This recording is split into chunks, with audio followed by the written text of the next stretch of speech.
Boa tarde, pessoal. Estamos aqui no Centro Cultural Maria Bugra. Hoje é dia 7 de março, abril, Sexta-feira Santa. Estou com meu grande amigo aqui, Rafael Correia. Ele odeia o Rafael Correia. Não odeio, sinto profundo desprezo por esse ser. Uhum. Não odeio, não, ele não é digno de meu ódio, é meu desprezo total. Você viu que eu já fui direto num ponto polêmico, né? Ele está se mordendo aqui, que é uma questão cara na nossa esquerda tupiniquim, né? Alguns aspectos políticos da nossa América Latina, ele é equatoriano. E há quanto tempo no Brasil já? Vou fazer 34 anos já. Javier Guerreiro. Ele é anarquista e está muito mais ciente da realidade do país em que ele viveu e mantém contato. E o Rafael Correia é supostamente para ser um cara de esquerda. Mas, como dizia lá na escolinha do professor Raimundo, há controvérsia, né, Javier? Não, só que gostaria que o pessoal daqui do Brasil lesse a última entrevista que ele deu na Folha de São Paulo e que tire suas próprias conclusões. Só isso. Eu não me remito só à entrevista desse ser do... Nós estávamos conversando sobre isso, né? Ele abordou algumas questões com a pauta identitária, algumas questões que, em tese, eu concordo, mas não se limita a isso, né, Javier? Porque lá teve uma realidade onde os movimentos sociais também sofreram, né, com o posicionamento do... Rafael Correia, por exemplo, entre outras coisas, quando ele, como pessoa física, tem o direito de ser contra o aborto, contra a união homossexual, contra o que ele quiser. Sim. Mas como um estadista que ele quer ser, nunca vai ser. Sim. Como presidente de uma república chamada Equador, ele não podia ter feito o que ele fez.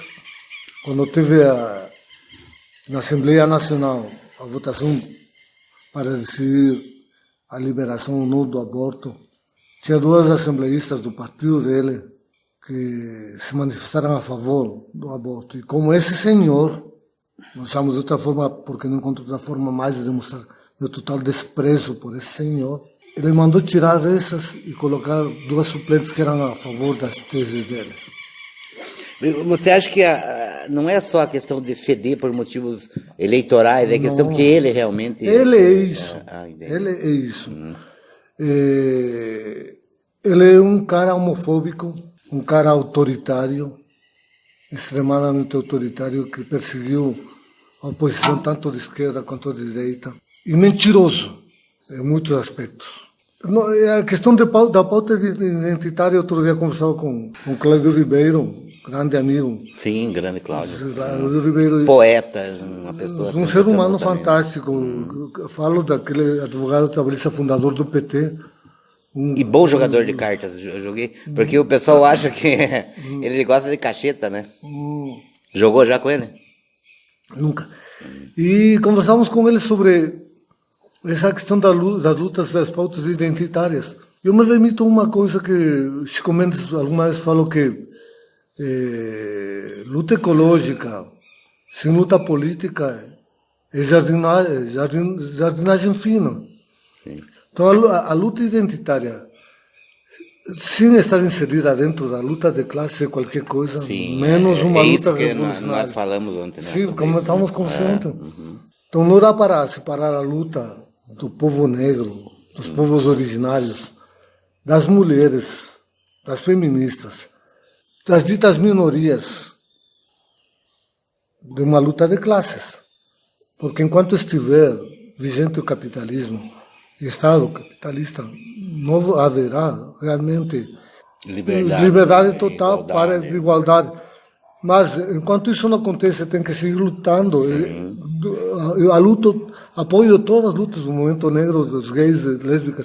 Isso, o direito da mulher decidir com seu corpo o que ela quiser fazer. É isso. Luto contra qualquer forma de autoritarismo. Mas dizer que eu queria essa questão, Javier, que nós somos amigos há mais de 20 anos, E tivemos amigos em comum que infelizmente perdemos, como o professor Fajardo, um grande... Ele é stalinista, eu não sei se me defino como trotskista, mas eu também fico numa linha intermediária. Eu tenho um ponto de vista mais equilibrado, que algumas ações foram necessárias e foram importantes do stalinismo também. Mas o Cláudio Fajardo é uma pessoa essencialmente democrática, abriu a biblioteca pública para todos nós, porque tem alguns temas que são caros para a esquerda. Por exemplo, você é de esquerda e gosta de futebol. Você é de esquerda e bebe. Você é de esquerda isso, aquilo. Porra, nós não somos puritanos, não viemos num convento. Mas eu queria saber de você, Javier, essa questão de você ser realmente um anarquista e estar inserido dentro desse espectro ideológico, e você conviver aqui no Brasil com um partido de esquerda, você que fez parte de uma luta revolucionária em teu país, mas você sempre esteve ao lado das reivindicações sociais, dos partidos que são simpáticos. Marquinhos, na verdade, o meu processo é um pouco longo, né? Eu venho de uma tradição de família de esquerda. Meu avô, meu pai, meu tio, que eu amo profundamente, militantes de esquerda. Meu pai foi um militante do Partido Comunista, meu avô foi um dos fundadores do Partido Comunista no Equador. E surgiu um anarquista no meio disso tudo. Mas todo um processo. Minha primeira formação é marxista-leninista. Eu não renego de jeito nenhum essa formação. Ao contrário, me reivindico ter tido essa formação. Quando saio do movimento esquerda revolucionário, primeiro militei na juventude comunista, dos 14 aos 18 anos, dos 18 anos, 21, 22 anos, no movimento esquerda revolucionária. Daí vou parar numa organização chamada Alfarrobia Carajo, que era uma organização democrática em armas. E não existe contradição em falar organização democrática em armas, porque nós, as alfaristas, nos reivindicávamos como uma organização que lutava com as armas na mão para que exista uma real democracia. E a estrutura interna, apesar de ser uma organização armada, era democrática, porque as coisas discutiam muito e fazíamos. Depois de discutir, se fazia e pronto, né? E a organização Alfaro vive por um conglomerado de vários setores da esquerda, né? Marxistas, leninistas, trotskistas, social-democratas e cristãos. Você começou a ver em um leque mais amplo. Sim. E daí, em 89, por circunstâncias da derrota político-militar de Alfaro Vive, eu decido sair do Equador. Eu decido não ficar no Equador, porque se eu ficasse... Já tinha sido preso uma vez, não queria ser preso. Já tinha sido preso algumas vezes, mas a última foi a mais dura. E não queria ser preso mais. Você ficou quanto tempo preso? Pouco tempo, em torno de 4 meses. Sim, pouco tempo. Eu não falo com falso heroísmo, pouco tempo. E a tortura também não foi muito longa, foram 2 dias. Claro. Sim, mas a tortura para mim foi muito marcante, porque eu tive problemas de sequelas psicológicas durante muito tempo e não tenho problemas em assumir que, apesar de ter feito terapia, não consegui superar isso, senão depois, quando com a Fátima, minha companheira... Sim, a Fátima que está aqui também, nossa querida amiga paraguaia. A Fátima, ela tinha pesadelos e ela me acordava com gritos e tudo, e ela amorosamente me acolhia, me abraçava e já não tenho mais, já superei isso. Então daí vim parar aqui no Brasil, disposto a não participar mais de militância política nem nada. E vim parar aqui no Brasil, na casa de um grande amigo, um grande ser humano chamado Marco Antônio de Moraes, mais conhecido como Júlio Almada, poeta Júlio Almada. Lo conosco. Coincidentemente, ele agora está morando na minha cidade, em Equador. Mudamos. Eu vim para o Brasil, Curitiba, Natal, ele foi para Equador, minha Riobamba, Natal. Mas quando chego aqui no Brasil, em outubro de 89, encontro uma efervescência política muito interessante. Sim, todos vivemos aqui nessa época. Acho que também eu comecei politicamente meio tarde, assim, porque filho de camponês e tal, pai carroceiro. Então foi um processo lento, assim, foi... Claro, inicia-se na universidade, já estou misturando a minha história com a tua, mas você estava com quantos anos? Eu estava com 28, 29 anos. 28, E você já tinha uma história política? Já tinha uma história de 14 anos de militância, então, agora eu tenho 48 anos de militância. Sim, 48 anos. Não é 48 dias, né? São 48 anos, são 48 anos que se passaram muitas coisas na minha vida e no mundo todo, né?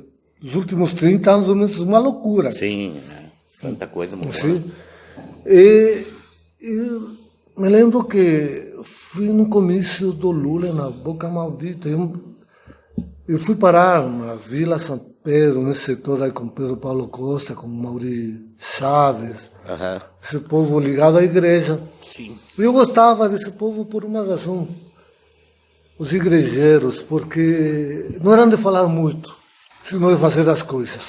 Famosos tarefeiros, que chamavam os teólogos de várias tendências, de forma meio pejorativa. Era. Que não pensa, né? Só realiza, né?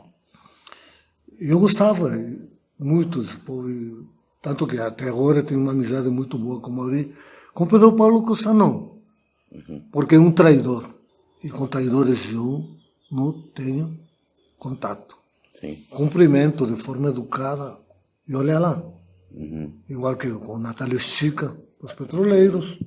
Você quer botar fogo no parquinho mesmo, né? Não, que estamos falando das coisas. Abertamente, e é isso que a gente espera. Eu não tenho nada pessoalmente como amigos, né?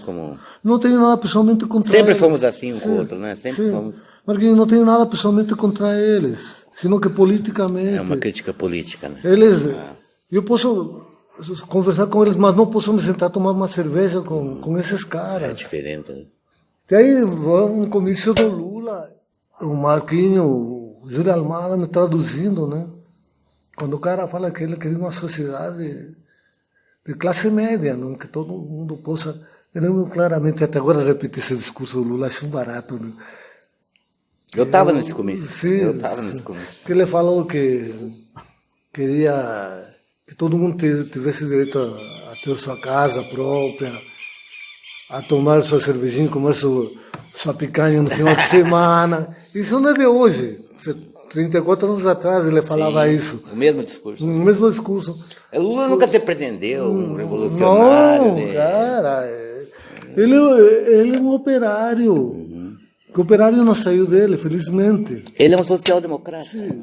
No melhor das hipóteses. Demócrata. Sim. É um cara com um puta discurso, um carisma tremendo. E falei, porra, eu vou... Aí eu entro no PT. Mas você não era anarquista ainda? Não. Meu processo de anarquismo se dá aqui no Brasil. E por outros caminhos. E aí, mas eu era muito próximo à articulação dentro do PT. César Sansão e esse povo. Por quê? Porque pessoas de ação. Sim, eu sempre gostei do César Sansão. César, o Pedro Paulo Costa, era um cara tão bacana. Que ficou muito nessa questão da Assembleia Popular, né? Eu não sei, depois, eu saí do PT em 93, 94. Você saiu cedo, né? Sim, quando o PT renuncia à luta pelo socialismo. Sempre ficou claro isso, né? A gente tinha esse idealismo e tudo, e a gente teve que se pautar para uma social-democracia. Sim, mas é uma questão eleitoral. Mais que nada. E aí eu saí do PT sem brigar com os amigos do PT. Com essas figuras eu não tenho contato nem quero ter. Sim. São duas figuras que, para mim, não são só nefastas para o PT, não são nefastas para o movimento popular, por tudo que eles fizeram e deixaram de Por fazer. N razões, né? Sim, eles sabem. Não vou entrar em detalhes, porque eles sabem, e quem conhece sabe o que os caras fizeram. Eu não tenho problema em falar isso, porque já falei isso para eles. Aí começou eu tinha fama de autoritário dentro das organizações que militavam, porque sempre fui muito rígido e vamos fazer as coisas e vamos, né? Já não ficava só, vamos fazer, será que... Nunca fui de teorizar muito as coisas. Sempre fui um homem de ação. A praxis. Sim, caramba, isso não significa que não estudei. Sim. Estudei, e não tanto quanto deveria e gostaria, mas estudei. E aí começou a me aproximar do anarquismo através de um livro que meu pai, marxista, me manda. É engraçado. El Estado en la Historia de Gaston Leval, um anarquista francês. Não conosco, me Esse parece é um livro ótimo. interessantíssimo. Já vinha me questionando a questão do autoritarismo, as estruturas verticais, tudo isso me incomodava. Inclusive, meu comportamento autoritário em determinados momentos me incomodava. Uma herência, Sim, uma herança que nós sim. temos, os latinos particularmente, e dizem que essa questão da hierarquia para nós, até acho que o Caetano aborda numa música, essa nossa tradição latina católica, que você estabelece a hierarquia do começo ao fim, né, para chegar até Deus também. Sim, claro. Mas é muito interessante só uma parte, porque eu também venho da contracultura, não exatamente do anarquismo, mas da contracultura, que também Tem congrega uma vertente libertária. literária e tal. E o meu caminho foi o contrário, eu fui não do anarquismo, mas da contracultura, que era uma concepção cultural também. Mas eu levei sempre para onde eu fui, na militância do PT, levei todos esses aspectos da contracultura e sempre tive essa visão de que, na verdade, a esquerda deve muito aos anarquistas, pelas greves históricas que foram apagadas no Brasil, que foram todos anarquistas no tempo do Getúlio, Claro. pela questão anarquista na própria experiência do chamado socialismo real, Sim, claro. né, que foi um massacre realmente, né, você conhece a história. Então, eu acho dessa dívida porque, assim, simbolicamente ou metaforicamente, eu acho que os anarquistas, como pessoas íntegras, e nós temos experiência aqui no Brasil, nem vou citar a Colônia Cecília ou outros, mas como um Budman, eu acho que sempre tem que existir a crítica externa ao partido.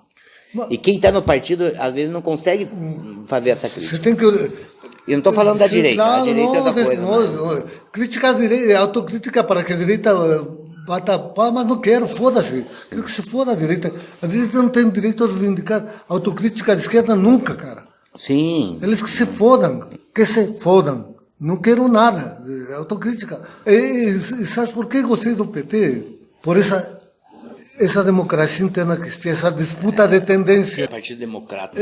Não sei agora, eu tenho uma relação boa com muitos amigos dentro do PT, muitos amigos.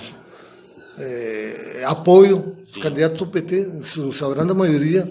A última eleição, por exemplo, apoiei ao Renato Freitas e André Caldas do PSOL, mas para governador, para presidente, independente de gostar ou não, o vice do Lula, não gosto para nada. Ninguém gosta. Do cara da Opus Dei.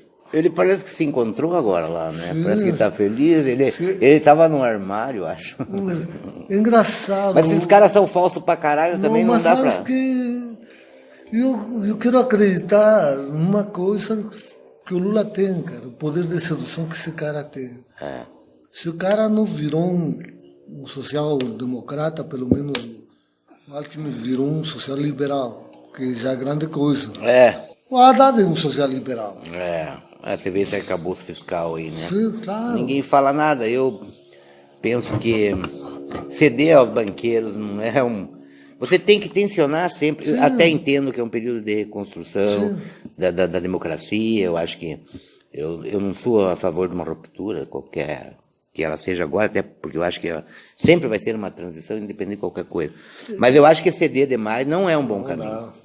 E ruptura, em que condições, Marquinhos, agora, cara? Que trabalho nós da esquerda temos nas periferias, onde as milícias, o narcotráfico tem um puta poder. Para nós, e os evangélicos, claro, os fundamentalistas. Para nós, Marquinhos, é muito fácil falar o que tem que fazer na periferia, sentados aqui tomando uma cerveja, um lugar gostoso como este. Mas pega os companheiros dos movimentos de luta pela moradia. É grave. Em que tem que disputar espaço ou dividir espaço com o narcotráfico. E toda uma extrema direita e direita fazendo aliadas a esses setores, porque armar essa gente como foi armado agora com esses cacos aí, os narcotraficantes, as milícias. As milícias, Sim. Então, aí, voltando à questão da minha militância, aí, comecei a estudar o anarquismo através do Estado na História de Gaston Leval e comecei a estudar, me aprofundar nisso. Esse autor é francês, É né? autor francês, Gaston Leval. Mas ele é posterior à Bakunin? Posterior a Bakunin, é moderno. Ele morreu em 72, 73. Porque muita gente diz que Proudhon não teve Ele era pró, mas ele não chegava a ser um anarquista, assim, em essência. Sabes que, Marquinhos? O primeiro em tentar,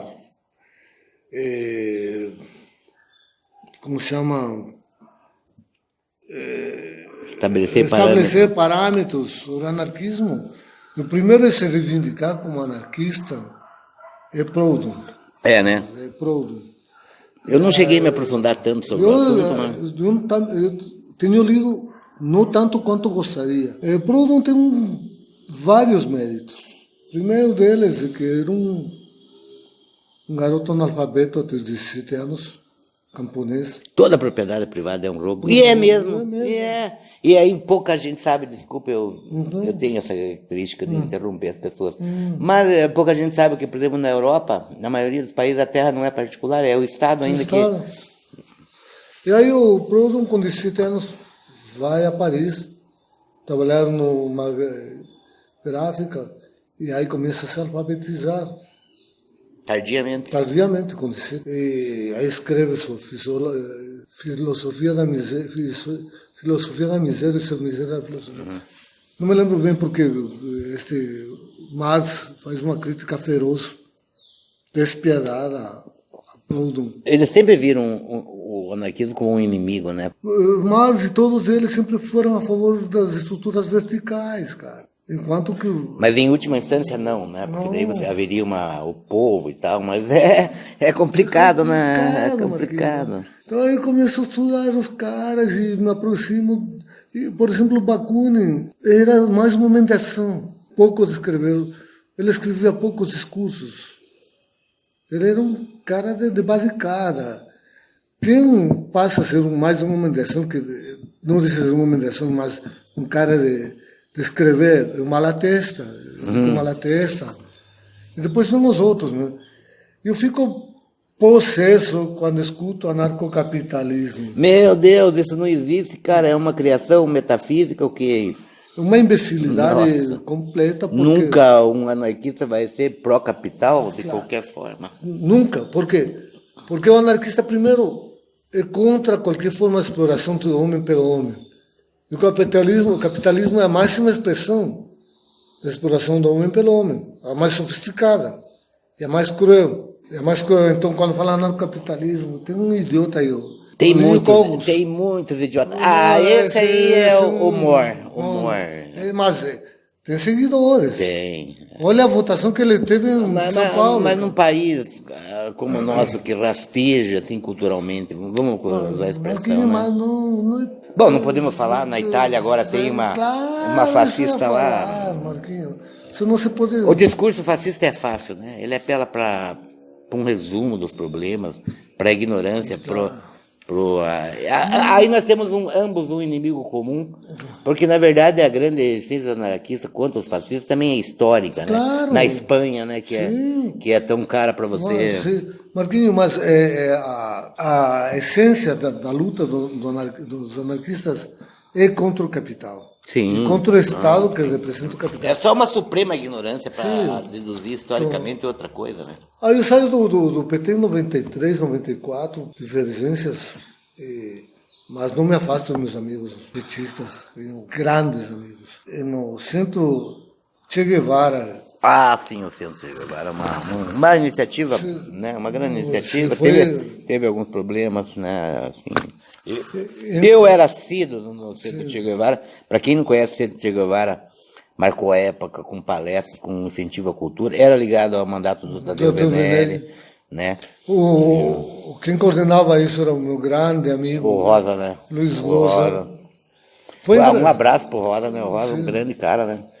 Foi engraçado um dia, tínhamos mudado para Maringá em 98 a 2001, mudei para lá e voltei para Curitiba. nunca mais voltaria a morar em Maringá. Uma cidade linda, mas para mim não foi boa. A coisa boa de Maringá foi que aprendi meu ofício de mosaicista lá. Uhum. Ah, foi lá que você... Quem me ensinou foi Dona Nízia, que era mãe da minha namorada à época. Eu nunca tinha visto mosaico na minha vida. Eu pensei que você nunca tinha visto namorada, porque você teve muitas, hombre, que eu creio. Algumas. Chumba. A mulher está rindo. Como a Fátima brinca comigo. Meu passado me condena, né? As mulheres têm em cima do que foi, né? Não, ela não. Ela é uma pessoa também muito esclarecida, né? Não, ela não tem isso. Porque... E é engraçado. Mas não convém provocar, vamos dizer. Não, claro. Ninguém gosta de ser provocado. É baixinha, mas... Ela é forte. E enquanto o Luiz Goza estava levando meus produtos na loja do Provopar, quando o Requião era governador, e a irmã dele, a Lúcia Ruda, era coordenadora do Provopar, que ficava aí no São Francisco. Eu me lembro. Aí o Javier que está fazendo aqui nada. Disse, pô, legal te encontrar, sabes que nós temos aqui um centro cheio aí na Galeria Andrade. Eu não sabia disso, porque eu não me lembro exatamente quando a gente se conheceu, mas... Não, a gente se eu pensei que te conheci lá no centro cheio, mas foi antes, não, foi muito antes. Foi antes. A gente se conheceu, você não lembra. Eu felizmente ou infelizmente tenho uma ótima memória. Conheci você na casa de uns amigos teus e do Júlio Almada, que moravam no São Francisco. Acho que eu... Numa descidinha da esquerda. Eu me acuerdo. Sim. Aí eles moravam num apartamento. Recuerdo, sim. Sim, eram dois irmãos e morava um cara mais um baiano aí. O nosso amigo, né? Não sei mais onde anda. E tinha dois irmãos, o Sebastião que era do PCdoB, outro cara, um cara que era um baiano. Que era... Mas nessa época, quando eu te conhecia, você já se identificava como anarquista? Não. Então foi posteriormente? Foi posterior. Então foi no Tchê mesmo, que daí aí no houve centro uma Tchê, referência que claro, é um anarquista. Sim, eu achei assim muito interessante você ter um centro cultural de esquerda com um anarquista também. Claro. Eu até te falei, porque sempre tive um respeito enorme por você, por essa referência, porque eu nunca talvez tivesse te contado que a minha referência cultural inicialmente foi a contracultura, sabe? Sim. Então aí eu ficava assim, mas nem sempre você sabe que eu tô tão sóbrio para discutir certas coisas, sim, então às vezes nós... porque você tem a personalidade forte e eu sempre tive também, então... Mas a personalidade forte, mas também era muito explosivo, menos paciente. Ambos, né? Acho que talvez. Mas era meio intolerante com certas coisas. Sim. Com companheiros e com grandes amigos meus era intolerante. Agora não. Graças à terapia. Mas eu sempre entendi que você tinha uma postura firme com relação às coisas, mas é natural. Não, eu só digo isso, porque também não vamos tapar. Acho que foi uma vez só que nós nos desenvolvemos na casa do... Mas eu acho que eu tinha bebido um pouco, você também. Sim. E acho que eu falei uma coisa e você entendeu, você está sendo irônico, porque também era uma coisa que às vezes eu era irônico, e às vezes eu não era. E daí, às vezes, pelo jeito de ser, eu não tinha sido, mas deu a impressão pelo... Você era extremadamente irônico, às vezes sarcástico. Sim, é uma arma, né, que você também, conforme a época, você usa. Eu aprendi essa arma da ironia com o Vilor Fernandes, sabe? Sim. É uma coisa que atinge mais do que... Então aí no Centro Tchê começamos a fazer algumas coisas com... Eu estava me iniciando no mosaico, e aí com o Luiz Goza decidimos, falei, o Luiz falou que estava fazendo alguma coisa, um mosaico. Falei, que tal fazer uns retratos em mosaico? E aí montamos um grupo de estudos anarquistas, Centro de Estudos Libertários. Aí aparece um garoto, um menino descendente japonês, Ota, que era muito bom de design. Acho que eu lembro desse cara. Sim, uma figura especial. Um cara ótimo. Problemas que teve depois, nunca tive problemas com ele. Realmente não. Eu não sei da vida dele, nada. Sim, também não. Cara gente boa e muito talentoso. E aí ele falou, escuta, eu gostaria, se você puder me ajudar a fazer o Photoshop dessas imagens, porque quero fazer um mosaico em cima delas. Eu sabia o básico do mosaico, que a dona já me ensinou. Sim. Como sempre eu falo, eu aprendi a fazer um mosaico fazendo um mosaico, estudando. Então você foi autodidata também? Em grande parte, sim. Em grande parte, sim. No engraçado, nós desfrutamos dessa análise que a gente estava conversando aqui sobre a academia, né? É o meu posicionamento. Por isso que é coincidente, porque a pessoa que tem uma referência anarquista, ela tem uma visão crítica também sobre aquela redoma da academia, aquela... É uma coisa que eu percebo, assim, sabe, muito, que essa herança partidária do PT mesmo. Então, a academia, assim, o cara sempre dá aulas. Então, ele cria uma arrogância involuntária, inconsciente, com relação a tratar todo mundo como um aluno e não, a não ser questionado. Né? É duro isso. Eu vou pegar uma cerveja, mas continue falando que tá ali. Pega aí, ó. É horário para comercial, mas não fica bem. Tem comercial num podcast do nosso livro.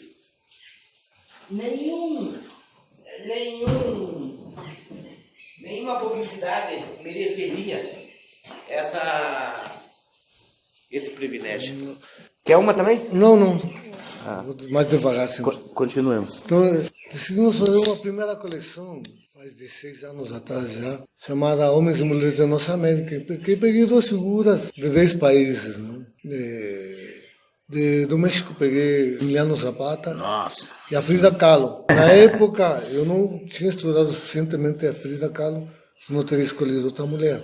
A freira lá, como é o nome dela? A Sor Juana Inês de la Cruz. Eu preciso ler essa mulher. Essa mulher é maravilhosa. Que é muito boa, né? É fantástica. Aí, no Equador, peguei Dom Eloy Alfaro e... Bom, fui pegando... Do Brasil, peguei Marighella, Margarida Alves. Muito... Amo Marighella. Muito boas referências, né? Viu o filme? Muito bom, né, o filme? Sim, gostei. Você tem pessoas que disseram que... Eu não gosto do Seu Jorge. O ator é um fantástico, mas politicamente tem minhas restrições. Aí do Peru peguei Tupac Amaru e Micaela Bastidas, que pouca gente conhece. No Chile peguei meu Vitor Jara e minha Violeta Parra, amo. Você sabia que acabei, desculpe mais um parênteses, acabei estudando involuntariamente a história do Peru, a civilização incaica, por conta daquela Rosana Bond, uma acadêmica de Santa Catarina, mas uma acadêmica bastante revolucionária. Que morreu faz pouco tempo já. Não, nossa, ela morreu. Não era da Nova Democracia. Era, mas uma pessoa assim, muito esclarecida com relação a toda a história do... Ela morreu faz pouco tempo. Era sensacional. Mas ela me explicou toda a questão lá do narcotráfico no Peru, como a direita usou isso, e eles têm a cara de pau ainda de vir aí querer associar a esquerda ao narcotráfico, hein? Depois do que fizeram no Peru. Marquinhos, mas não vamos tapar isso com a peneira, cara. Os sendeiros fizeram muita cagada. Também, mas pensa no Montezinos, pô, em toda aquela... tudo foi bem, sanguinário aquilo, né? Os sendeiros também fizeram muitas cagadas. Fizeram?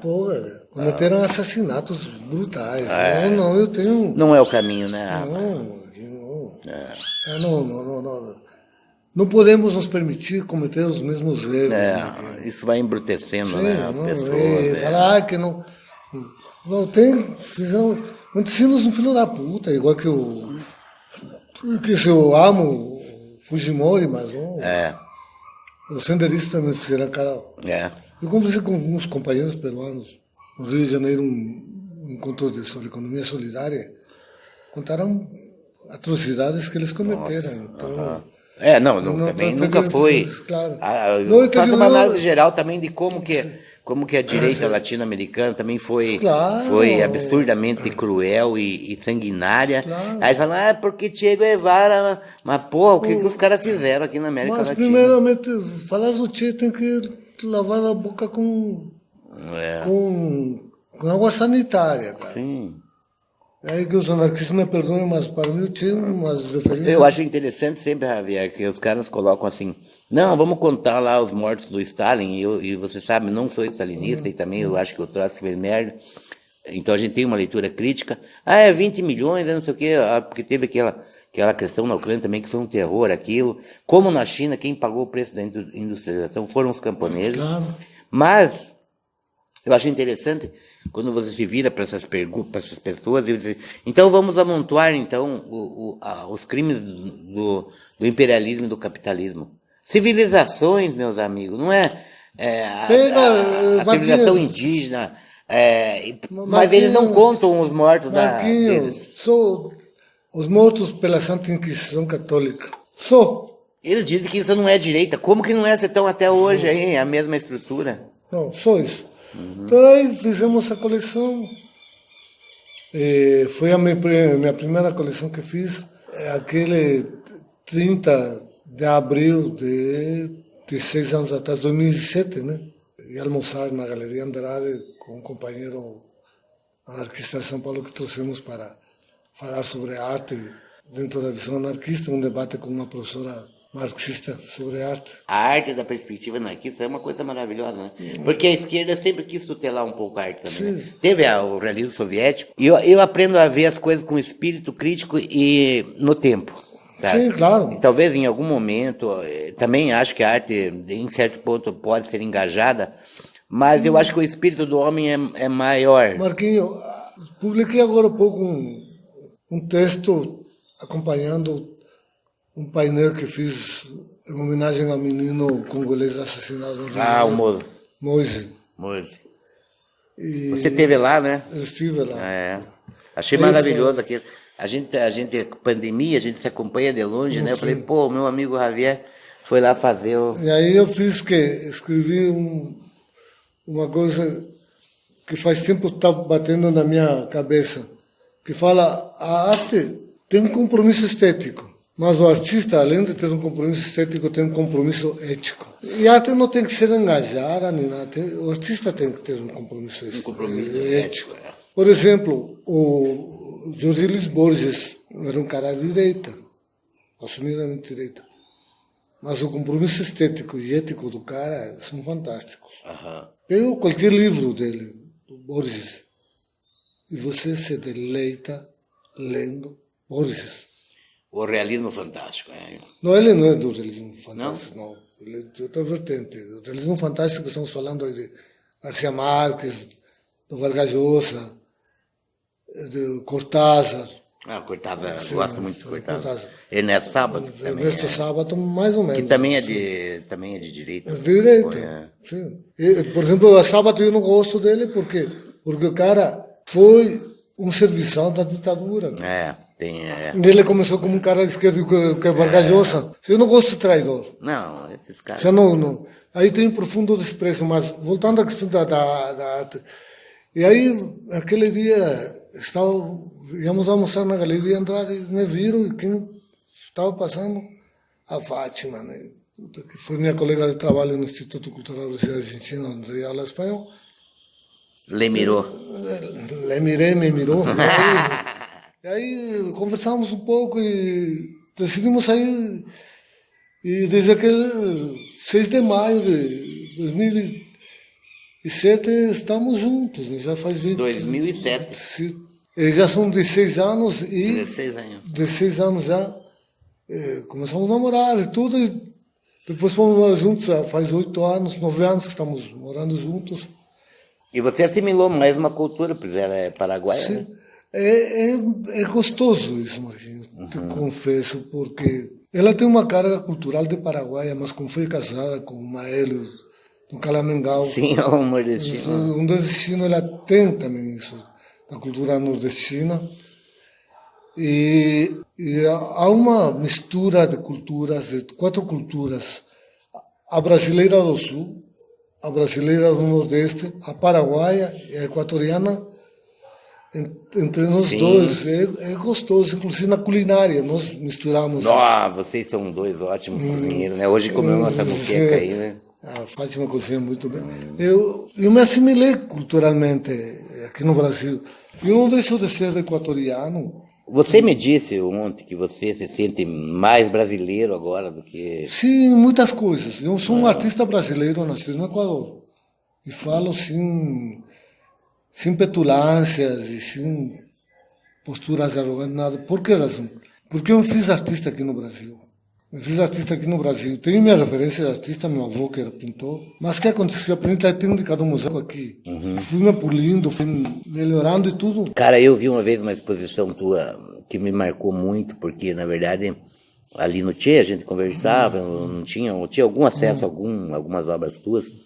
Até quando eu fui lá, assessor da deputada federal, doutora Clay, grande guerreira do povo brasileiro, uma pessoa maravilhosa, sensacional. Foi torturada, sofreu um monte e enfrentou tudo isso novamente agora, né? Então, às vezes você levava lá o negócio do Tchê. E na época eu cobrava por um retrato, 14, 15 anos atrás, cobrava R$200. Sim. Falando em valores atuais, uns R$500. Não é caro. Não era caro. Mas eu me lembro que você, algum momento, porque eu também, eu nunca questionei isso, porque eu sempre achei que valia. E naquela exposição que teve, eu acho que foi no... onde que foi essa exposição? Cara, eu vi várias obras tuas. A coleção da Poetas de América, que foi... Nossa, que coisa linda. Eu tinha um do Tia assim, em vidro. Não, você está falando... Lá em cima, lá do São Francisco, acho que foi. Sim, não foi lá na galeria... Espera um pouco, não... espera um pouco. Não sei se tinha um cinema do lado. Lá na Cinemateca. Cinemateca, Essa coleção que fiz. Aí tinha uns quadros que fiz, que eram as primeiras releituras dos quadros do meu avô. Esses quadros de R$5.000 eram em micromosaico. Mas muito lindo, cara. Meu Deus. E aí eu me lembro que o Cláudio Ribeiro, por um carinho e uma gratidão enorme para o Cláudio, porque quando o Cláudio... ele me encarregou uns 2 ou 3 retratos, fiz, e falou quanto é, falei R$200, cara, não paga, ele me pagou 400 na época. É um grande mecenas, uma pessoa... Né? O dobro, puta. E, então o Cláudio valorizou mais meu trabalho. Sim. E ele me perguntou um dia, quantas horas de trabalho você leva para fazer teu quadro? Falei, em torno de 40 horas. Falei, você está cobrando 200. E o material, quanto você gasta? Falei, uns 30, 40 reais, que era o que gastava na época. Então o trabalho vale tão pouco. Falei, não. E aí, na época era o cheque, né? O cheque de 400 reais cada quadro, cara. Puta. Então, aí, os petroleiros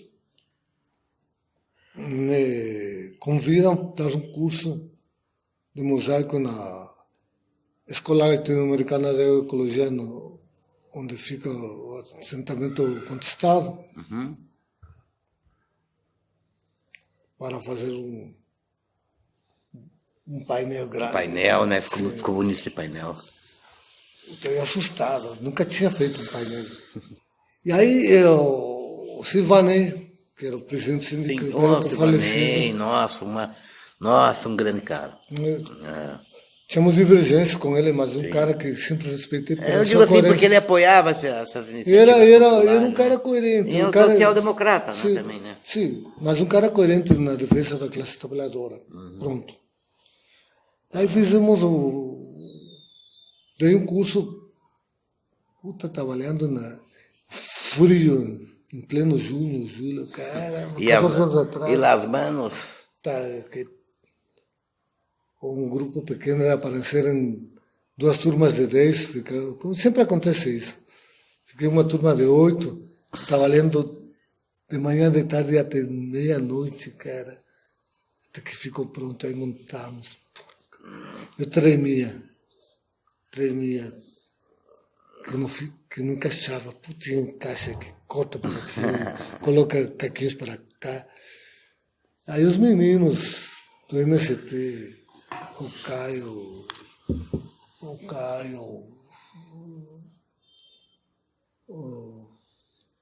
o menino que virou, fiquei sabendo que virou bolsonarista, uma pena. Agora não me lembro o nome dele. Isso é tipo um negócio de zumbi, né? Aqueles filmes de zumbi que o cara morde o cara vira um zumbi, né? Um imbecil completo. O cara que nasceu do movimento social dos mais cedos do mundo. Eu não me admiro da capacidade da burrice humana. Genial. O garoto, eles contaram que ele é funcionarista, mas uma tristeza enorme, porque era um garoto bom. Aí entre ele, a Riquelme Capitani, que é jornalista, está trabalhando no Sismuc, como assessora de imprensa de lá, uma garota fantástica. E outros que não lembro o nome agora, sinceramente. Foram essas 3, 4 figuras que... Você me contou que não queriam colocar não, o nome do Getúlio Vargas e não, esse é outro. Foi o outro, né? Foi lá no Sindipetro. No Sindipetro, é. No Sindipetro.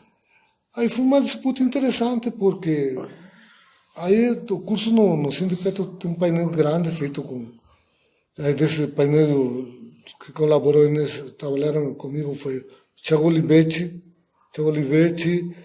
o Abacari, o Alexandre, o Renato Reis, que grande amigo até agora, o Thiago também, a Lourdinha, petroleira aposentada, a Simone, grande figura.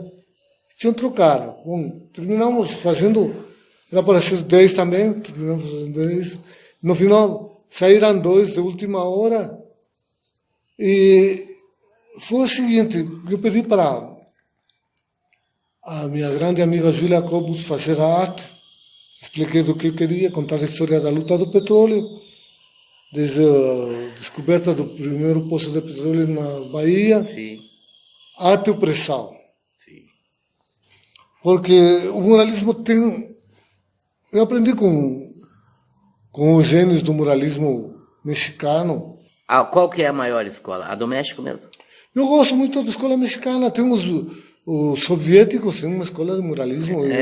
No mosaico são fantásticos, cara. O metrô de Moscou é cheio de mosaicos. E que interessante. Eu também não sabia. Sabendo agora que me aproximei. Agora você entra na internet, você tem acesso a um monte de informação boa. Mas tem uma referência, a gente não chega lá. Se você me falar, os russos são bons no mosaico, daí eu vou ver. Mas se você não souber, eu nunca ia imaginar, né? Não. E aí tem uns ucranianos maravilhosos no mosaico também, cara. E aí eu estava te falando do quê? Do painel lá dos petroleiros. Aí, no momento de apresentar o projeto, teve companheiros, não vou falar nomes, sim, sabem, não precisam nomes, porque são pessoas que amo profundamente. Sim, é uma divergência, né? Divergências, mas subsanáveis. Coloquei a figura de Monteiro Lobato, de Getúlio Vargas, e aí teve companheiros que deram conta, Monteiro Lobato por misógino, por racista e tudo. Eu falei, tudo bem, concordo com vocês que querem tudo isso, mas na luta pelo petróleo, foi ou não foi fundamental? Foi fundamental. Sim. Aí passou, porque apresentamos à executiva da direção do sindicato esse painel, a proposta do painel, para começar a fazer.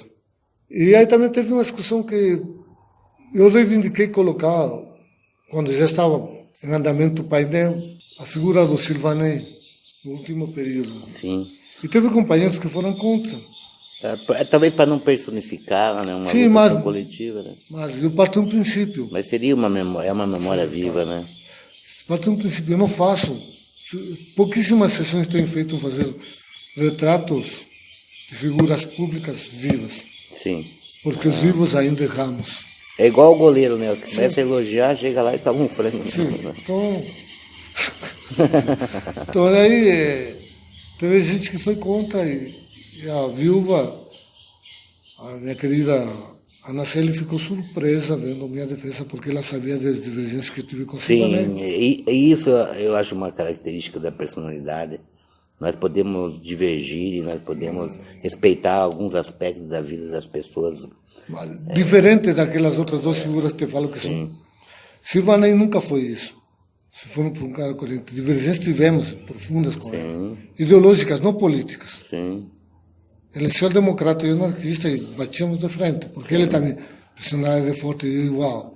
E na época que era mais intransigente ainda do que só agora, mas eu nunca deixei de reconhecer o valor na defesa da Petrobras. Claro. Então aí passou, tanto que está o retrato, e quem fez o retrato dele foi minha querida amiga Lourdinha, porque falei, vocês escolhem, você não queria impor. Eu não vi ainda, porque teve pandemia. Painel bem grande, é lindo o painel. Eu via só pela internet, Sim, né? Eu vi. Painel lindíssimo. E sabe que eu também, por conta dessas lutas históricas e por ter sido assessor da Clair, nós sempre incorporamos essa luta da questão do petróleo brasileiro, né? Isso era para ser a libertação da nossa... Claro. E foi por isso que deram o golpe. Claro, também, foi né? o golpe, foi por causa disso. Sempre foi o petróleo. Não foi por... Mas tem uma coisa interessante, você estava falando, que eu me lembrei do lance do Monteiro Lobato, a Renações de Narizinho, que foi o livro, o Alfonso Pena era o presidente, e o Alfonso Pena mandou fazer 5 mil, autorizou ele fazer 5 mil, ele mandou fazer 5 milhões, cara. Ele aproveitou o zero. Sim. Sabe? Agora, se imagine um autor, cara, com 5 milhões naquele tempo. Ele mandou, Foi um esperto, o cara falou 5 mil, ele mandou fazer 5 milhões em um dólar. O cara virou o cara, né? Claro. Javier, você vai fazer aqui 5 retratos? Não, eu vou fazer 500. Né? Meu aporte agora, com 62 anos estou, para os movimentos sociais através do mosaico. Quero ensinar a técnica do mosaico, não só porque é bela, senão porque é uma ferramenta a mais para a luta pela sobrevivência. Eu no mosaico me encontrei minha forma de me expressar.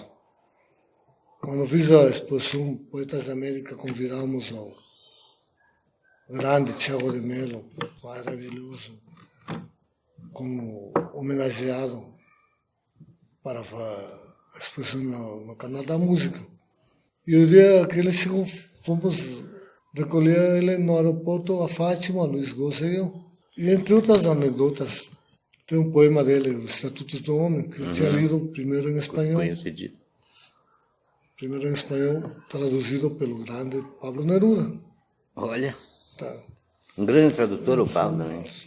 A tradução não é fácil. Você me falou de um outro... Já vou chegar lá. Por isso que eu fico conversando antes, né? Sim, eu vou chegar lá. Daí, entre algumas anedotas, falo para o Thiago, eu li teu poema, o Estatuto do Homem em espanhol. Não falava português na época e achei massa. Quando li em português, adorei. Mas é um poema anarquista, né? O velho deu um sorriso maroto e falou, Se você analisa o poema, o Estatuto do Homem, um poema completamente anarquista, que quebra contra qualquer estrutura de poder, de autoridade, de autoritarismo, não de autoridade. A autoridade horizontal é maravilhosa e necessária. Sim. As pessoas confundem isso, né? Sim. Que você não ser vertical também não significa que você é um banana. Que você que você vai fazer o que te dá na telha, não. Essa questão da hierarquia, um dia a gente discute, porque eu acredito, assim, até onde eu cheguei, existe uma hierarquia natural, mas nem chega a ser uma hierarquia. Porque em nome de certos princípios e valores, você tem que, infelizmente, você tem que se impor, às vezes, sobre outros humanos. Sim, mas... que tem uma visão tão reducionista de todo o processo. Não, Marquinhos, horizontalidade não significa inexistência de regras. E de personalidades, claro, e de posturas. Claro, é diferente. Aí ele falou isso, né? Daí outra coisa, você queria falar, vamos chegar ao de César Vallejo. César Vallejo é um poeta peruano que escreveu... César Vallejo. Com dois L's e com J, né? César Vallejo. Poeta peruano que escreveu uma poesia, só um livro. Solamente? Só um livro de tamanho. A poesia completa dele se resume... Aonde que acha isso? Será que na internet? Na internet tem. Ele é contemporâneo? do Pablo? Um pouco, sim, contemporâneo, mas ele era mais velho. Ah, Era mais velho. Ele morreu em Paris com aguaceiro e todo. Estou falando do poema dele. Na década de 30, no final da Guerra Civil Espanhola. Ele tem um poema maravilhoso, chama Espanha, a pátria neste cálice. Espanha, a pátria neste cálice. Um dos poemas épicos mais maravilhosos. Aí falei pro Thiago, Thiago, eu gosto muito de Neruda. Ele é andino como eu. Mas quem mexe mais comigo é César Vallejo. Peruano. Eu poderia reivindicar qualquer poeta equatoriano, mas sim. temos grandes poetas equatorianos, mas não da grandeza do Vallejo. E aí ele falou, o Neruda é um excelente poeta, e era meu tradutor oficial, como eu sou tradutor oficial dele. Imagine, cara, isso, né? Então, mas o César Vallejo era um gênio. Ele falou? Era um gênio.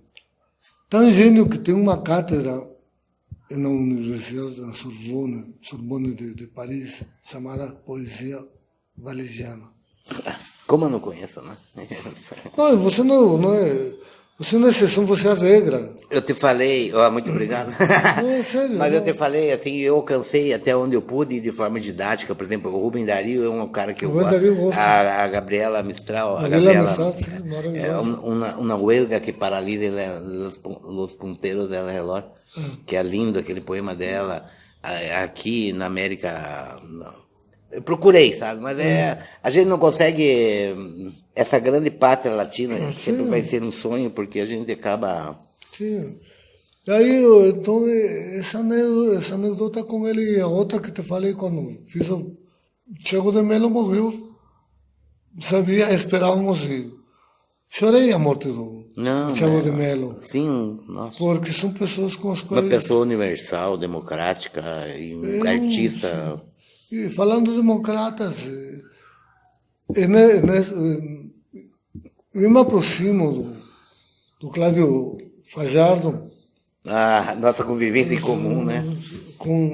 A partir da exposição dos Poetas de América, feita a última semana cultural que o Luiz Rosa, eu, sim, a Maria Rosa Chaves, o Thiago Pagatin, sim, o Pedro Carrano, entre outras figuras, fizemos acontecer. Pelo Centro Tchê. Pelo Centro Tchê. Depois o Centro Tchê acabou por mediocridade e ciúmes de umas figuras que não vou citar. Sim. Que já conversamos, e você sabe quem são. As pessoas não entendem que um centro cultural não tem que ser apêndice de ninguém, nem de nenhum partido. É o legado que fica, né? Era um espaço, ele pode ter uma referência. Sim, mas não pode ser apêndice de ninguém.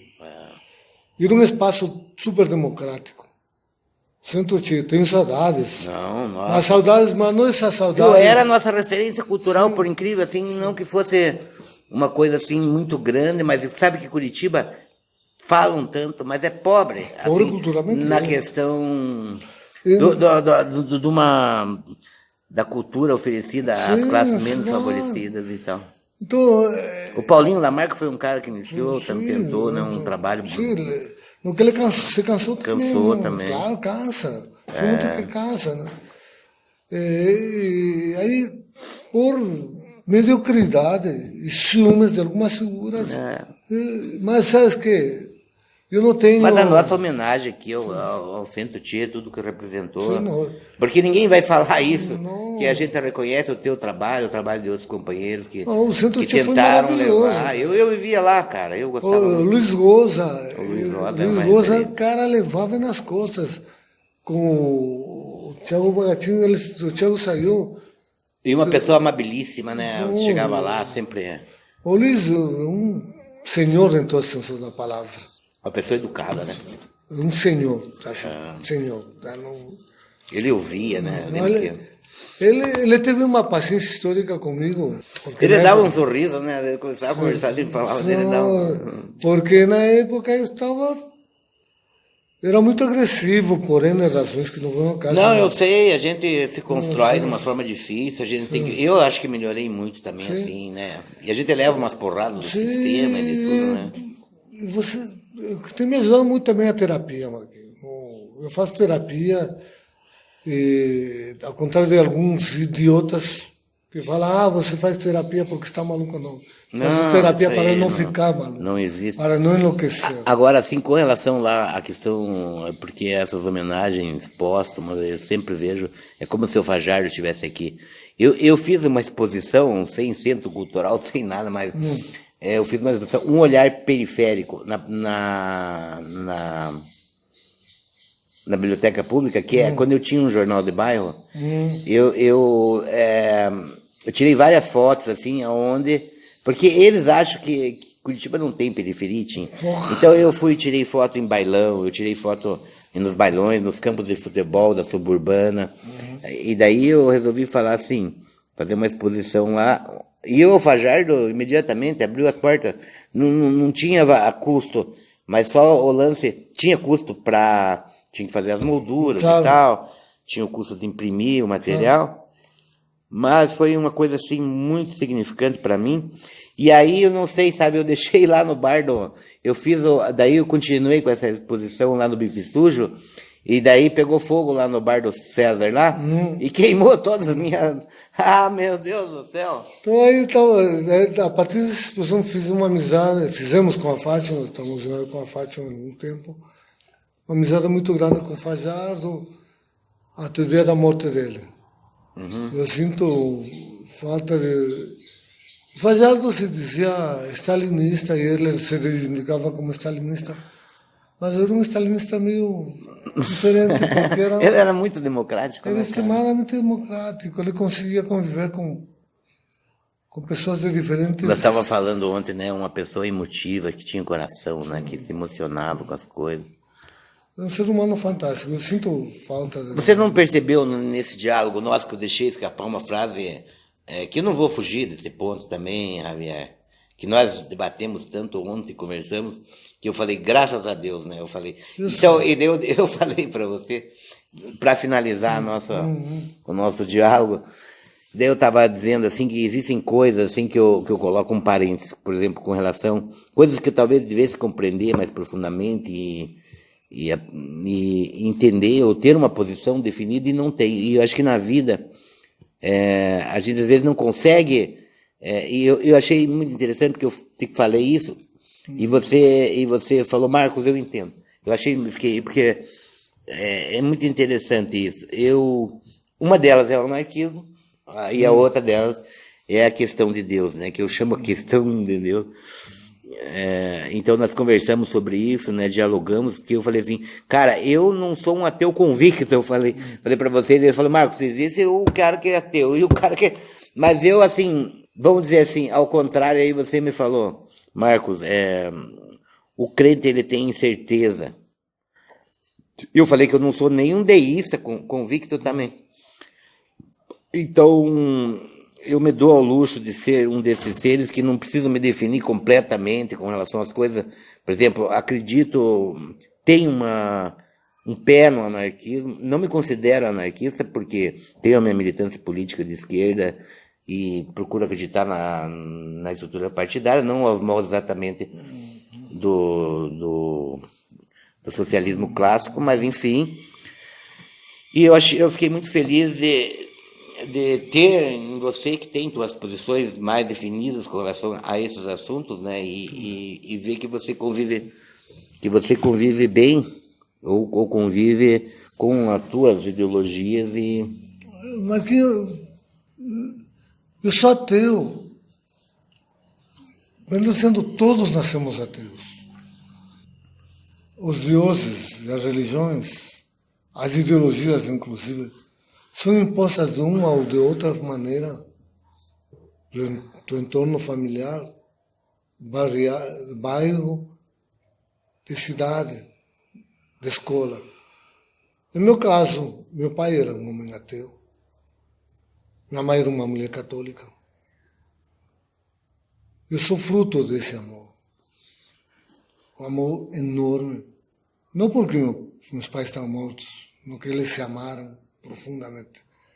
Meu pai era um homem de seu tempo, mulherengo, não é nenhum mérito, mas era um homem de seu tempo, mas não era um cara que batia minha mãe. Sim. Minha mãe também não teria permitido, mas meu pai falava que isso não se deve fazer nunca, mas era um homem mulherengo.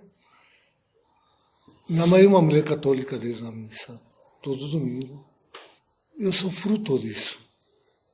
Então eu respeito profundamente o direito que você tem a ter, não acreditar, a ter deuses. Porque os deuses, na concepção nossa, da ciência em geral, é fruto dos homens e não o contrário. Então, se para você ter um Deus é bom e te ajuda, te empurra a fazer o bem, a ser solidário, a não ser canalha, a não ser antiético, e a lutar por uma sociedade mais justa, mais humana, o nome não me interessa, socialismo, anarquismo, o que for. Sim. Mas uma sociedade em que você possa confiar no cara que está passando na rua, que não vai te assaltar, porque não vai precisar e porque ele não vai fazer. E não por medo a um Deus, a um inferno, ou porque não vai chegar ao céu, senão porque é antiético te assaltar, te roubar, te matar. Então eu sou fruto disso. E o que eu não admito é a postura, especialmente dos neopentecostais, que não respeitam outras religiões, inclusive vertentes do mesmo cristianismo, ou religiões de matriz afro.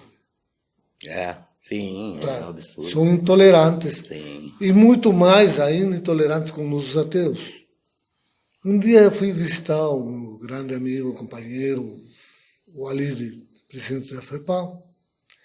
Ele falou uma coisa que me marcou. Falou, Javier, eu culturalmente sou muçulmano. Eu sou um ateu, mas culturalmente sou muçulmano. E aí fiquei pensando, falei, puta que pariu. Eu culturalmente sou cristão. É interessante. Somos, isso, né? nós, ocidentais, Em tese, somos culturalmente cristãos. Ideologicamente, eu sou ateu. Sou anarquista, mas culturalmente sou cristão. Minha mãe tinha essa coisa gostosa. Fazia comida e de repente um amigo meu chegava. Eu falava, senta aí. Não perguntava. que religião era que... Minha mãe era católica. Sim, não, mas ela não perguntava aqui. Nada, religião, nada. Nada, ela não perguntava absolutamente nada. Ela dava o prato de comida e pronto, cara. Então, esse tipo de comportamento, de ser solidário, não caridoso. Sim, é diferente, né? Você falava hoje que teu pai tinha falado alguma vez, ou você tinha lido em algum lugar, algo de que, como é isto que meu pai falava, generoso não é aquele que do muito que tem, dá pouco. Você era uma parábola, uma coisa que você contou. Assim? E, se não generoso é aquele que do pouco que tem, dá tudo. Uhum. Eu acho necessário esse diálogo, né? Porque o Brasil nunca precisou tanto do diálogo.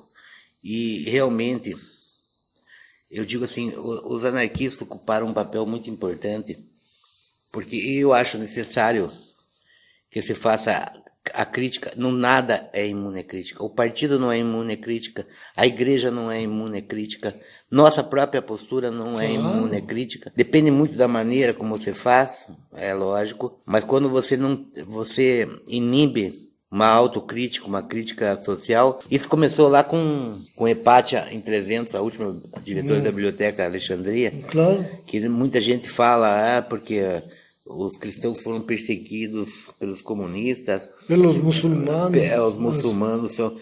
Vamos ver as atrocidades que os cristãos cometeram na América Latina com um crucifixo na mão. Vamos ver Hipátia, que foi apedrejada por cristãos, fanático, uma mulher que propunha o diálogo. Então, a gente tem que aprender com a história, que a gente não pode ser intolerante, e isso não significa a gente deixar de exercer a crítica muitas vezes. Mas, Marquinhos, a pessoa fala, eu gosto de crítica construtiva. Mentira, cara. Ninguém gosta de crítica. Não, vamos falar, deixar claro. Há uma confusão entre crítica e censura. É diferente. Toda crítica é destrutiva. Por que razão? Destrói aquele aspecto que não se Claro, para criar algo novo. criar algo novo. A censura fala, não, isso não presta, mas por que não presta? É. Me explica o porquê. Aí censura. Sim. Então, quando falam, não gosto, por exemplo, com respeito ao meu trabalho. A Fátima, a companheira é extremamente crítica com o meu trabalho. E já tive que refazer alguns trabalhos sabendo que estava errado. Olha que você achou, achei errado, em tal parte errado, acho que você pode modificar. E na época eu ficava fúrico, né? E aí fazia de novo. Agora não, cara. Agora eu aceito melhor. Hoje você me fala, né? Só vieram 3, não, que bom. Para fazer o workshop de mandalas. Foi bacana, foi uma experiência gostosa, Sim. rica. Muito gratificante, cara. Então,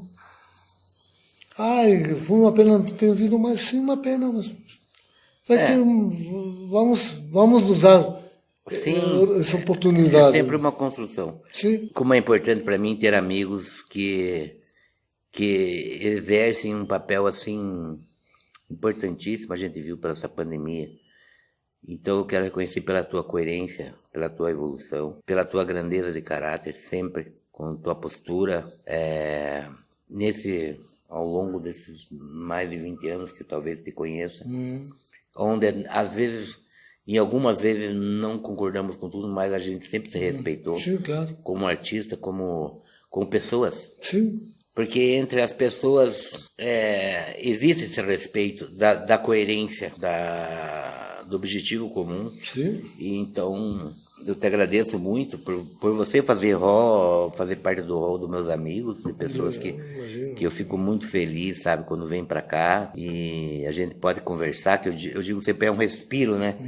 Na verdade, você interage com as pessoas e você chega a um denominador comum.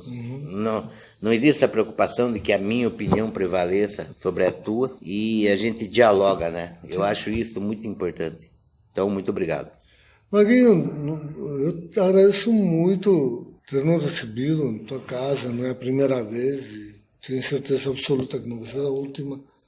A Fátima, e nos gostamos de estar na tua casa, nos gostamos da tua companhia, e vir fazer uma das coisas que eu mais amo na vida, ensinar o mosaico. Uma satisfação enorme. Eu agradeço essa coisa da coerência, porque a única coisa que você leva é ser coerente. O Mário Quintana diz, eu sempre fui desse jeito. Em essência, algumas coisas a vida é tão dinâmica, mas essa capacidade da gente reconhecer, às vezes eu era mais intransigente, como todos nós já fomos, em certos aspectos, não por maldade, mas por querer, que às vezes a gente quer mudar, a gente quer...